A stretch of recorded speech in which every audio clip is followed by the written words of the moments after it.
Hello student, welcome to chemistry class.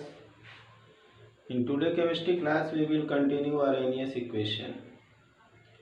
In yesterday class we completed topic temperature dependence of rate of reaction. Okay. In the last of the topic we started Arrhenius equation, which give the relationship between the rate constant and the temperature. Arrhenius equation, it gives the relation between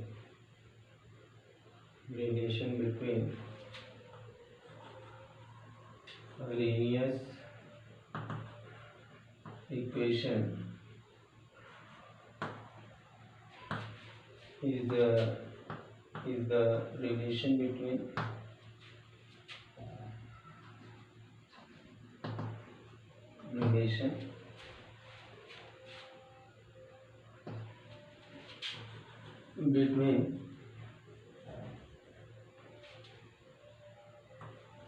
rate constant and temperature.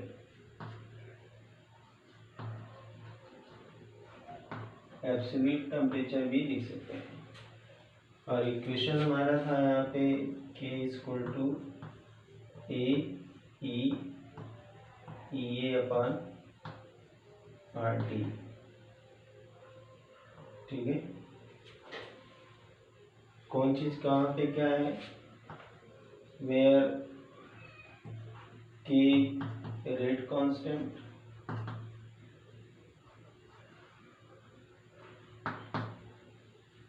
A is the frequency factor,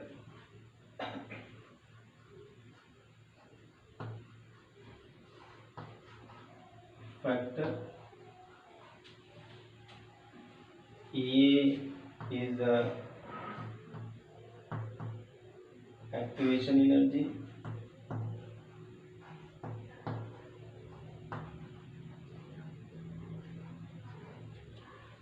and T is absolute temperature.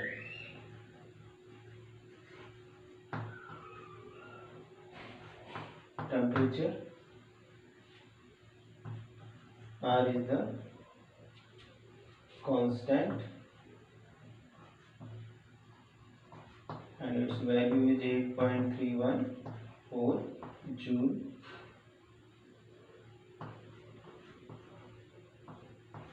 Okay, तो ये हमारा है Arrhenius equation. अब इसमें ये upon the R T जो है ये फ्रैक्शन है। ये क्या बताता है, फ्रैक्शन, कि कितना फ्रैक्शन कोलाइड होके रिएक्टेंट से प्रोडक्ट में कन्वर्ट हुआ। ठीक है, अब इसको on taking natural log on both side, on taking natural log,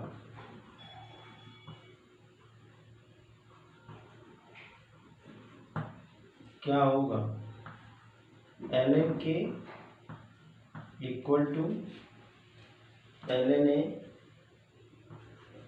minus EA upon RT। ठीक है, और अगर इसी को हम लॉग के रूप में कन्वर्ट करेंगे तो log k equal to log a minus EA upon 2.303 RT। ठीक है, ये यहाँ पे हो गया। अब यहाँ से क्या है, यहाँ पे हम ग्राफ बनाएंगे, there will be a straight graph. अब यहाँ पे अगर हम ग्राफ खींचे तो सारी चीजें क्लियर है। किसके किसके बीच में ग्राफ होगा, लॉग के और टी के बीच में। ये हमारा इंटरसेप्ट होगा और ये हिस्सा हमारा स्लोप होगा। ठीक है, इसको ग्राफ इसका ग्राफ बना के देख लेते हैं तो बात समझ में आ जाएगी। ठीक है, ओके ओके। चलिए यहाँ ग्राफ हम बना देते हैं। यहाँ पे 1/t, यहाँ log k, ठीक है, और यहाँ पे हम, तो ये हो जाएगा हमारा log a, ये हमारा इंटरसेप्ट है, intercept,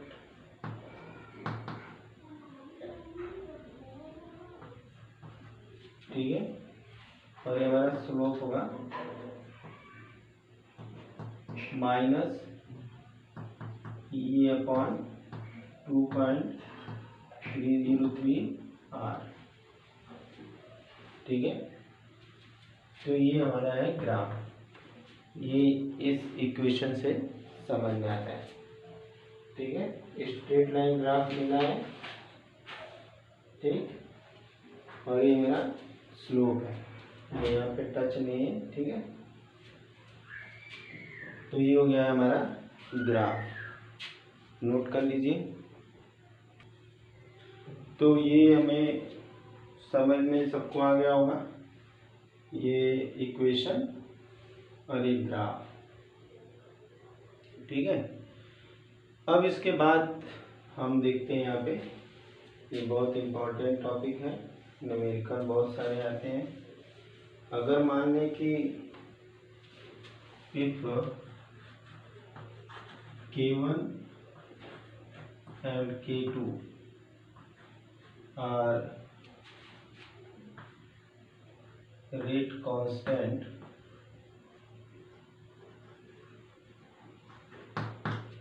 at two temperature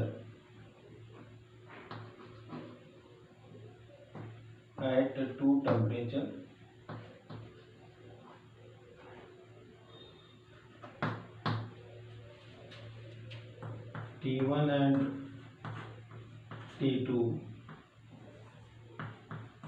respectively,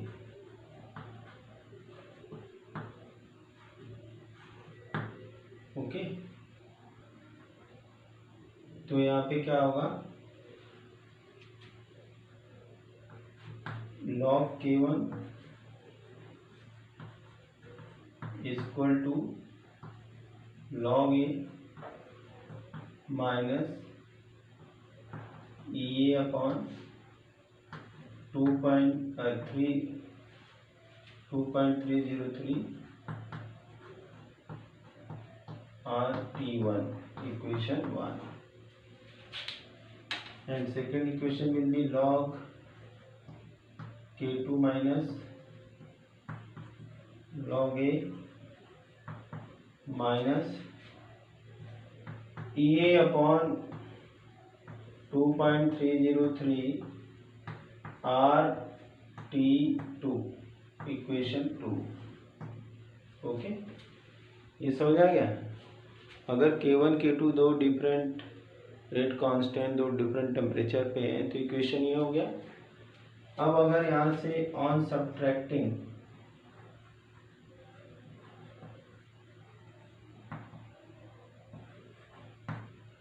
equation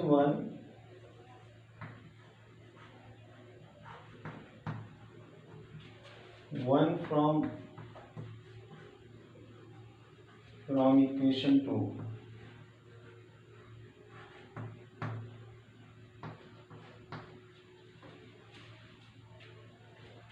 तो यहाँ से हो जाएगा log k2 minus log k1,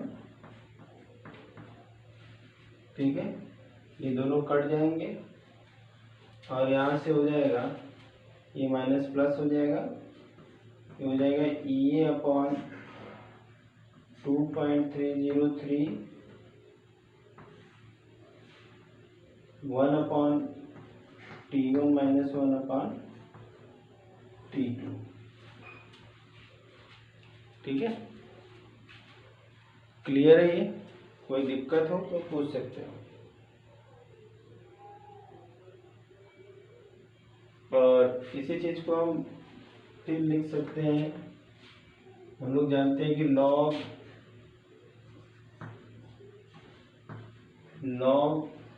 A minus log B equal to log A by B लिख सकते हैं। और 1/T1 माइनस 1/T2 एलसीएम यहाँ पे T1 T2 ले लें तो T2 माइनस T1 हो जाएगा। ठीक है, ये कॉन्सेप्ट क्लियर है, ये कॉन्सेप्ट क्लियर है। ठीक है, अब इसके नीचे हम यहाँ पे लिखते हैं log K2 upon K1, clear है। और यहाँ पे हो जाएगा EA अपॉन 2.303 ब्रैकेट में T2 minus T1 upon T1 T2, ये हमारा इक्वेशन हो गया।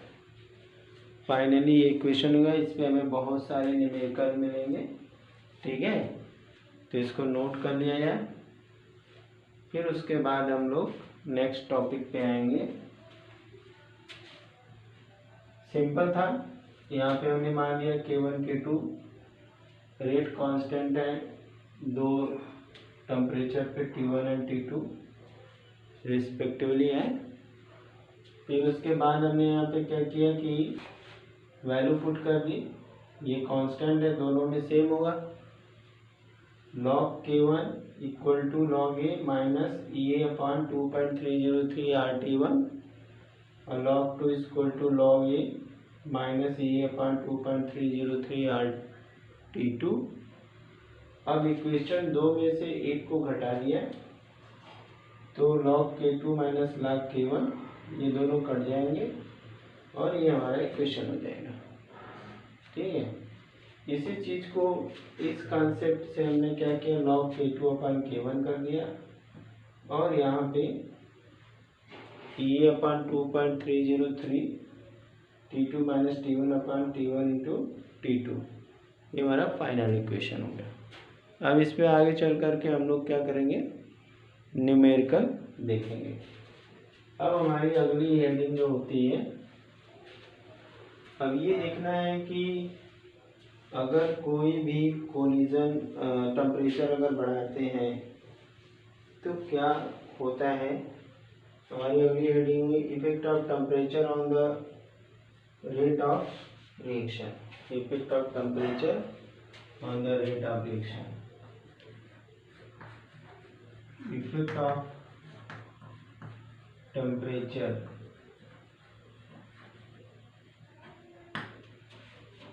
on rate of reaction, rate of reaction, effect of temperature on rate of reaction क्या होगा। एक अगर हम यहाँ पे ग्राफ बना लें, ठीक है, यहाँ पे एक ग्राफ के थ्रू बना लेते हैं, फिर उसके बाद इसको हम लिख लेंगे। ग्राफ हमारा खुद ही सारी वैल्यू को बताएगा और उसी को थ्योरी के फॉर्म में बस लिख लेना है।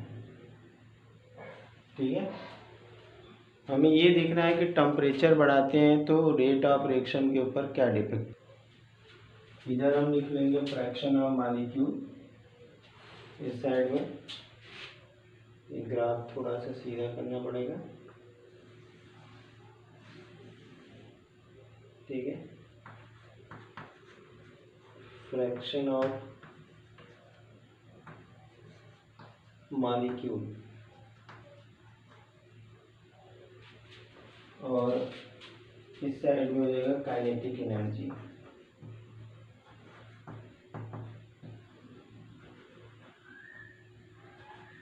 अब अगर टेम्परेचर T है, टेम्परेचर क्या है, T है, तो कुछ ग्राफ हमको इस तरह से मिलेगा।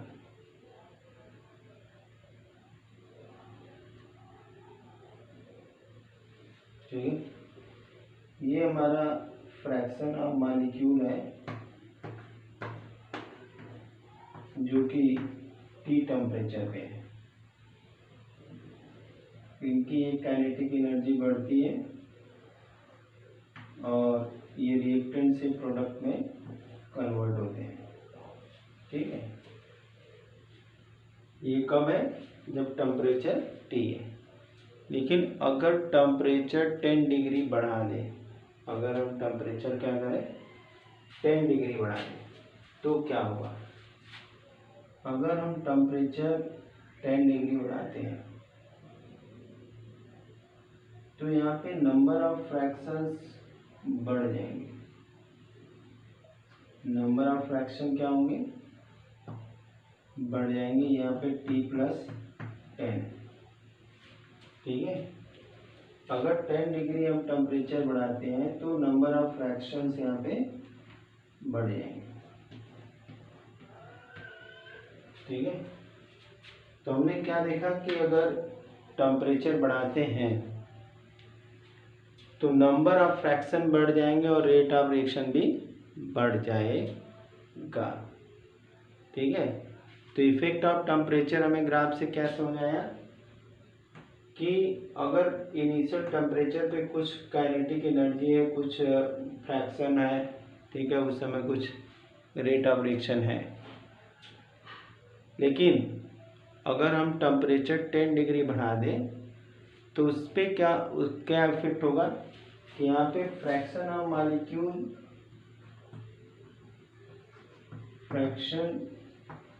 Of molecule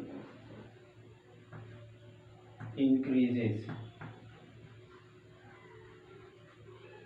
at T+10 degree and rate of reaction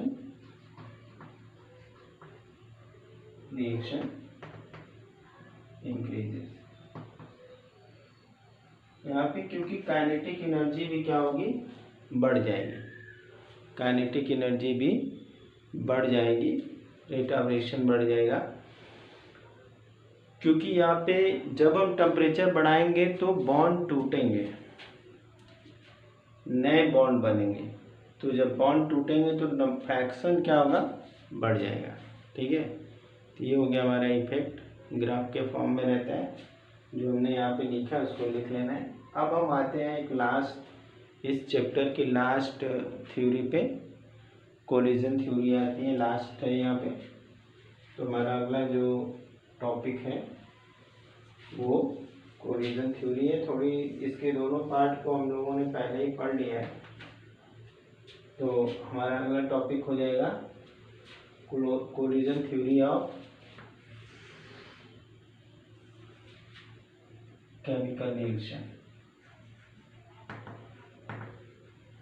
collision theory of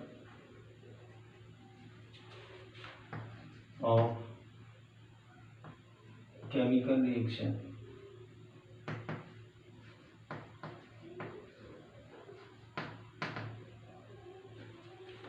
chemical theory of collision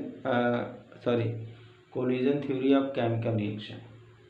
ये थ्योरी क्या कहती है? ये थ्योरी पहले हम लोग जान लेते हैं, फिर उसके बाद लिख लेंगे। बहुत सिंपल है, पीछे हम लोगों ने इसको दोहराया भी है। तो कोलिजन थ्योरी ये कहती है कि पहले तो रिएक्टेंट को प्रोडक्ट में कन्वर्ट होने के लिए कोलाइड करना पड़ेगा।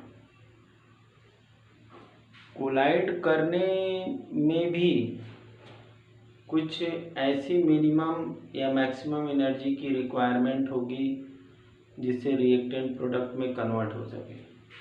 लेकिन रिएक्टेंट प्रोडक्ट में कन्वर्ट हो, इसके लिए ये भी ज़रूरी है कि कोलिजन इफेक्टिव होना चाहिए। कोलिजन क्या होना चाहिए? इफेक्टिव होना चाहिए। इतना इफेक्टिव होना चाहिए कि रिएक्टेंट प्रोडक्ट में कन्वर्ट हो जाए, और उसके लिए ओरिएंटेशन भी क्या होना चाहिए? ओरिएंटेशन भी प्रॉपर होना चाहिए। एक मॉलिक्यूल ऐसे और एक मॉलिक्यूल ऐसे जा रहा है, तो ये इफेक्टिव कोलिजन नहीं होगा। अब इसमें कोई भी रिएक्टेंट प्रोडक्ट में कन्वर्ट नहीं होने वाला। लेकिन अगर ऐसे मॉलिक्यूल जा रहा है इस तरह से, तो ये इफेक्टिव कोलिजन है। इसमें रिएक्टेंट आपस में रिएक्ट करके कुछ प्रोडक्ट बना लेंगे। तो पहली बात तो रिएक्शन के लिए कोलिजन बहुत ज़रूरी है, कोलिजन के लिए एनर्जी बहुत ज़रूरी है, और कोलिजन भी हो तो इस तरह से हो कि इफेक्टिव कोलिजन हो, और उस इफेक्टिव कोलिजन के साथ साथ प्रॉपर ओरिएंटेशन हो, तो जाकर के रिएक्टेंट प्रोडक्ट में कन्वर्ट हो जाएगा। लेकिन अब उस कोलिजन के लिए कुछ मैक्सिमम या मिनिमम काइनेटिक एनर्जी, जिसको हम थ्रेशोल्ड एनर्जी कहते हैं, उसकी भी ज़रूरत पड़ेगी। ठीक है, तो किसी भी रिएक्शन को कंप्लीट होने के लिए कोलिजन थ्योरी क्या कहती है? कोलिजन होना चाहिए, कोलिजन इफेक्टिव होना चाहिए। इफेक्टिव मतलब इस तरह से होना चाहिए कि रिएक्टेंट प्रोडक्ट में कन्वर्ट हो जाए, साथ ही ओरिएंटेशन मॉलिक्यूल का प्रॉपर होना चाहिए, और प्लस हर मॉलिक्यूल के पास एक मैक्सिमम इतनी काइनेटिक एनर्जी हो जिससे जब वो कोलिजन करें तो क्या हो जाए, प्रोडक्ट में कन्वर्ट हो जाए, जिसे हम थ्रेशोल्ड एनर्जी के नाम से जानते हैं। तो ये सारी चीज़ें हम लोग पीछे एक बार पढ़ चुके हैं, अब उसी चीज़ को हम यहाँ पे लिख लेते हैं। ठीक है, चलिए आइए। तो इसमें पहला पॉइंट कहता है कि only effective collision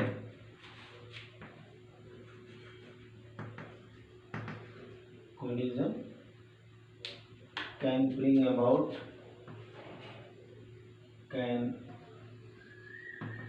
bring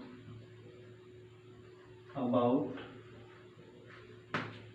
chemical reaction।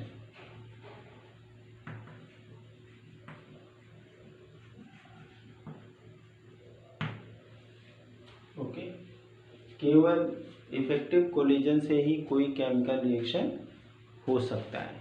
ठीक है, और इसमें जो the collision in which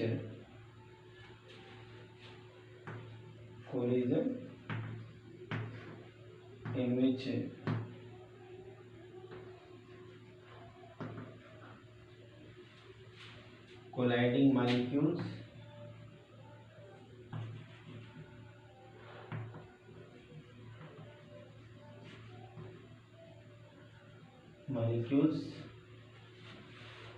must have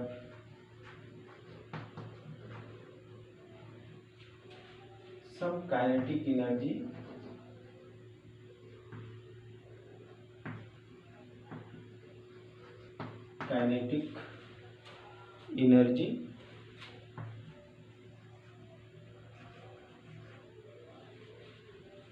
that is threshold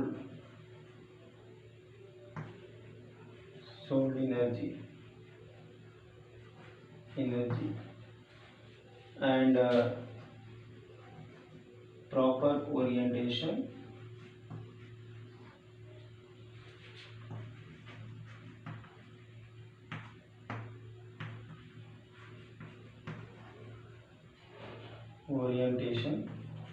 so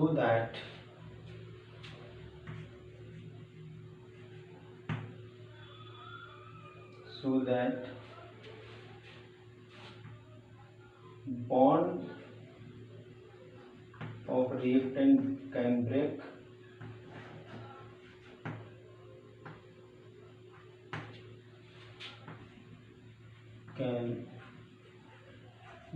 and new bond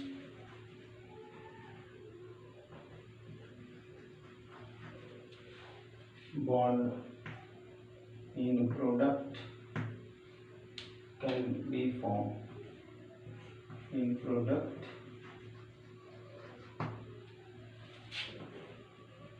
can be formed is known as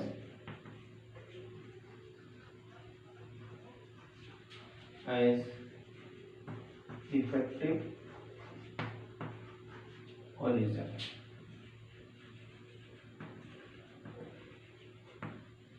effective collision, ठीक है, इसको हम क्या कहते हैं, इफेक्टिव कोलिजन कहते हैं कि एक मैक्सिमम कुछ एनर्जी होनी चाहिए। भाई अगर कोई काम करना है हमें तो हमारे पास कुछ एनर्जी होगी तभी हम काम कर पाएंगे, और परफेक्ट तभी काम कर पाएंगे कि हम जब परफेक्ट मूड में हो और विथ हमारे पास एनर्जी हो। तो वैसे ही कोलाइडिंग मॉलिक्यूल के पास प्रॉपर ओरिएंटेशन और इफेक्टिव काइनेटिक एनर्जी हो, यानी थ्रेशोल्ड एनर्जी हो, ताकि पुराने बॉन्ड टूटे और नए बॉन्ड बने, तब जा कर के उसको हम कहते हैं इफेक्टिव कोलिजन, जिससे कि रिएक्शन कंप्लीट हो सकता है। ठीक है, नोट कर लीजिए। इसके बाद हम दूसरा पॉइंट देखते हैं।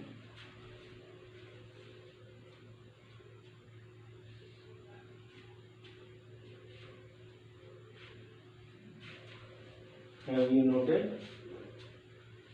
स्क्रीनशॉट करके भी इसको हम लिख सकते हैं, ठीक है।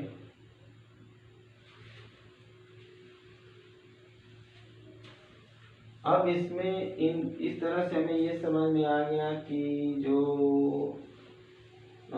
इन collision theory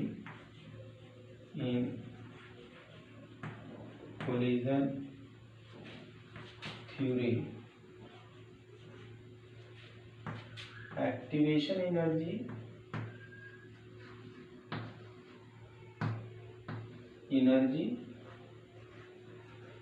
and proper orientation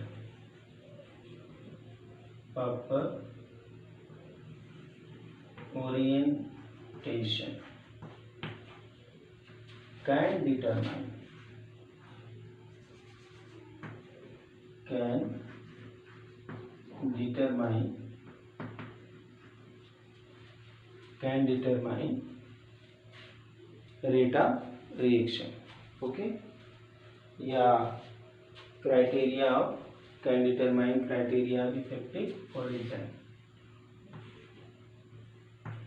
criteria of effective collision।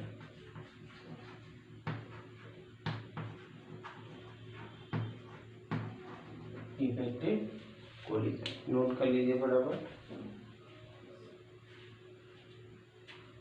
Effective collision आ गया तो एंड हेंस कह सकते हैं रेट ऑफ केमिकल रिएक्शन, यानी ये जो हमारी काइनेटिक एक्टिवेशन एनर्जी है, जो प्रॉपर ओरिएंटेशन है, वो रेट ऑफ केमिकल रिएक्शन को भी डिटरमाइन कर सकता है, केमिकल रिएक्शन। तो ये 2 पॉइंट हो गए किसके, ये 2 पॉइंट हो गए काइनेटिक थ्योरी के, कोलिजन थ्योरी के। दोनों पॉइंट ध्यान में रखना है, एक तो इफेक्टिव कोलिजन होना चाहिए, और दूसरा ये थ्योरी कहती है कि जो काइनेटिक एक्टिवेशन एनर्जी है और जो प्रॉपर ओरिएंटेशन है, ये दोनों डिटरमाइन करते हैं रेट ऑफ रिएक्शन। अब इसके लिए एक इक्वेशन यहाँ पे दिया गया, rate equal to P ZAB exponential EA/RT,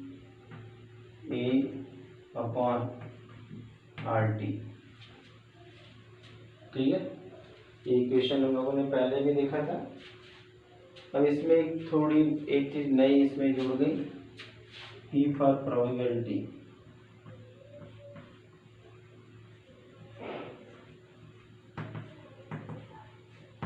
of collision,